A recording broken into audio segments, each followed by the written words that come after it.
October 7th is a day that will live in infamy as the most gruesome terrorist attack in the history of the Jewish state. Thousands of Israelis were murdered, raped, tortured, and abducted as hostages. 10% of the members of an Israeli kibbutz were massacred.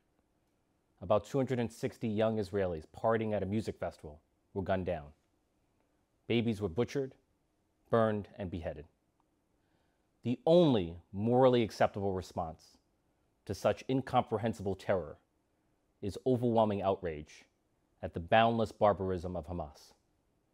While most of the civilized world, led by President Biden, rightly recoiled in horror at Hamas and condemned its terrorism immediately and unequivocally, Israel's ideological enemies here in the United States found cause for celebration at the sight of dead Jews. Imagine for a moment the inconsolable grief of a Jewish mother whose baby has been butchered to death. Could you imagine anything more callous and cruel than telling that grieving mother, you had it coming.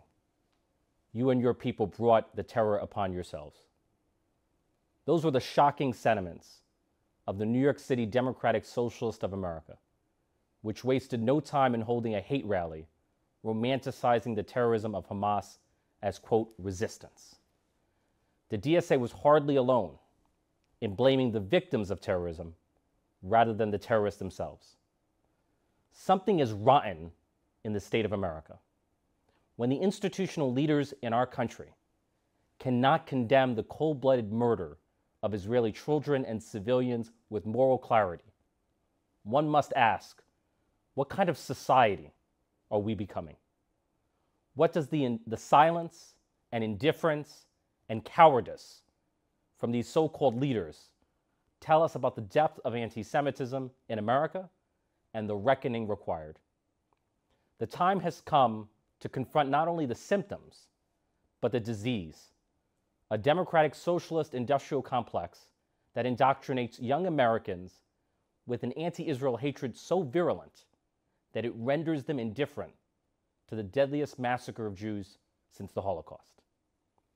Anti-Israel extremism, which has been given a veneer of mainstream respectability in law schools and legislatures, is aided and abetted by the sheer spinelessness of so-called leaders, from public officials to the presidents of colleges and universities.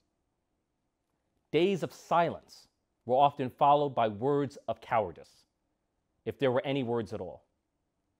Northwestern University, for example, said it had no plans to, quote, put out a statement officially stating a university position. Imagine that, a university that cannot be bothered to take a position on a pogrom against Jews. Have we learned nothing from the long and ugly history of anti-Semitism?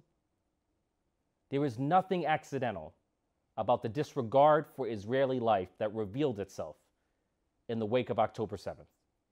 The dehumanization of Israeli victims follows inevitably from the hyperbolic and systematic demonization of Israel itself.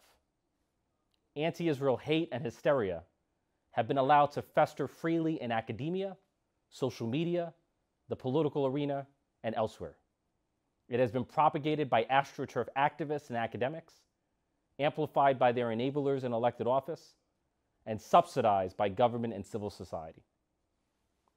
When people are made to believe the most dangerous lies about Israel, that Israel is the root of all evil on earth, that it is a, quote, 75-year occupation that must be wiped off the map from the river to the sea, that Israelis are not civilians but settlers who can be fairly targeted for, quote, resistance, that Israelis are committing genocide and ethnic cleansing against the Palestinians and harvesting their organs and using the blood of their children, that Israel is always the aggressor and Hamas always the resistor.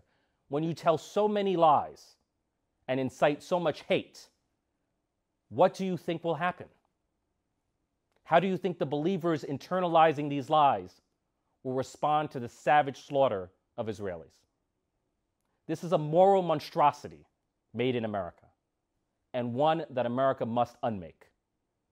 The anti-Israel hate increasingly possessing the American mind is a demon that must be exorcised from our body politic. For America cannot long remain a decent society if the next generation of Americans are made to be indifferent to the barbaric butchering of Israeli civilians and children. I, for one, stand with Israel as it seeks to defend itself. Despite the profound pain of the present, Israel will emerge from it all better and stronger than ever before. It will outlive the pernicious lies and the dangerous demagogues who tell them. It will outlive the extremism of the DSA and BDS. It will outlive the terrorism of Iran and its proxies, Hamas and Hezbollah. Israel will live on for the next 75 years and beyond. Resilience is the DNA and destiny of the Jewish people and the Jewish state.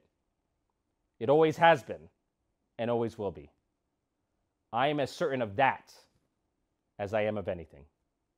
Am Israel Hai.